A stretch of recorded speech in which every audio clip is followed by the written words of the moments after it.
মোৰ স্পিচটো খুব সিম্পল আছিল অখিল গগৈ ডাঙৰীয়াই ভাল কৰি দিলে মই ৰিয়েলাইজ কৰিছো কালি ৰাতি মই প্ৰিপেয়াৰ কৰা স্পিচটোত কৈ আপুনি বেটাৰ কৰি দিলে সেইকাৰণে মাজে মাজে কংগ্ৰেছে কয় আপোনাৰ লগত আমাৰ সম্পৰ্ক আছে নেকি স্পষ্ট কৰি দিয়ক আছে নে নাই এটো উঠনি আপুনি কৈছা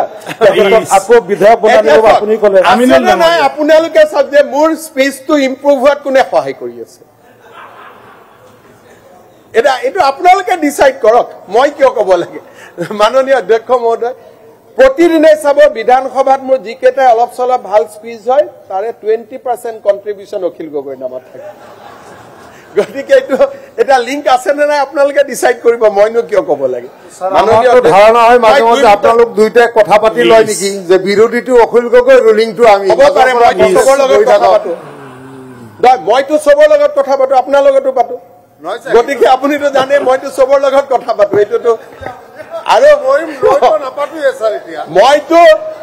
মইতো ৰিঙে কৰি থাকো কেতিয়াবা দুই এজনে আপোনালোকে নুঠাই কিন্তু মইতো কথা পাতিয়ে থাকো কাৰণ মই পলিটিক্সত চবৰ লগত কথা পাতি থাকাটো বিশ্বাস কৰো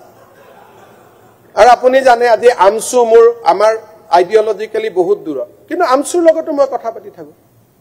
পাতি থাকাটো পৰেশ বৰুৱা ডাঙৰীয়াৰ লগতো কথা পাতি থাকো কাৰণ মই যদি কথা পাতিলে মানুহৰ মলম হ'ব পাৰে অলপ যদি কষ্টটো কমিব পাৰে কথা পাতাত কি যায় গতিকে কথাটো মই পাতো হেতুটো ডেফিনেটলি অখিল গগৈ ডাঙৰীয়াৰ লগতো পাতো আপোনাৰ লগতো পাতো যাতে মানুহে নকয় যে অখিলৰ লগত পাতে বুলি উলিয়াই নিদিয়ে আপোনাৰ লগতো সমানেই পাতো গতিকে আৰু সবৰ লগতে পাতো গতিকে কথা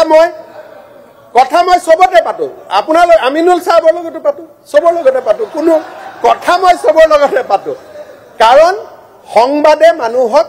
আমিতো আলটিমেটলি আমি অসমৰ ভাল কামৰ কাৰণে আইছো আমাৰতো ঘৰুৱা মাটিবাৰী কাজিয়া নাই গতিকে আমি কিয় কথা বাৰ্তা নাপাতিম কথা বাৰ্তাটো পাতিমে গতিকে হেতুলৈ বেয়া পোৱা কথাও নুঠে মাননীয় অধ্যক্ষ মহোদয়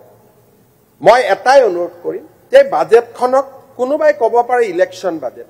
কিন্তু আমি একোৱে নতুন ঘোষণা কৰা অৰুণোদয় আগত চলি আছে আমি অৰুণোদয়ৰ কথা কৈছো একোটো পৰিৱৰ্তনে কৰা নাই মুখ্যমন্ত্ৰীৰ উদ্যমিতা অখিল গগৈ ডাঙৰীয়া আগতে কৈছে আপুনি 2 বছৰৰ পৰা কৈ আছে তাৰমানে আকৌ কৈছো ইলেকশ্যন বুলি আমি একো নতুন কথা কোৱা নাই আমি যদি নতুন কথা কৈছো অসমত স্যাটেলাইট নিৰ্মাণ কৰিম মানে স্যাটেলাইট অসমৰ বাবে ডেডিকেটেড স্যাটেলাইট হ'ব পাৰে নিৰ্মাণটো আমি কৰিব ডেফিনেটলি নোৱাৰো আমি অসমৰ বাবে ওটিটি প্লেটফৰ্ম কৰিম আমি যদি নতুন কথা কৈছো সেই নতুন কথাখিনি ইয়াত সন্নিবিষ্ট আছে বাকি পুৰণা কৈছো 1 লাখ চাকৰি দিম বুলি কৈছিলো 1,60,000 দি দিলো এটোতো বেয়া পাবলগীয়া একো নাই মই হেতু কোৱা নাই এটা ইমান মোৰ স্পিচ পঢ়ি লব মই হেতু নকওঁ কেতিয়া মাননীয় অধ্যক্ষ মহোদয় যিমানখিনি আমি পুৰণা কাম সেইখিনিকে ইয়াত আমি নতুন ধৰণে উপস্থাপন কৰিছো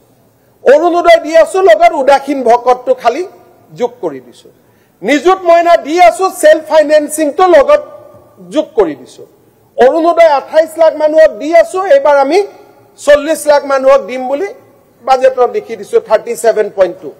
আমি যিখিনি কাম কৰি আছো এইখনে এখন চৰকাৰ ইলেকশ্যন আহা বুলিও নতুন কথা ঘোষণা কৰা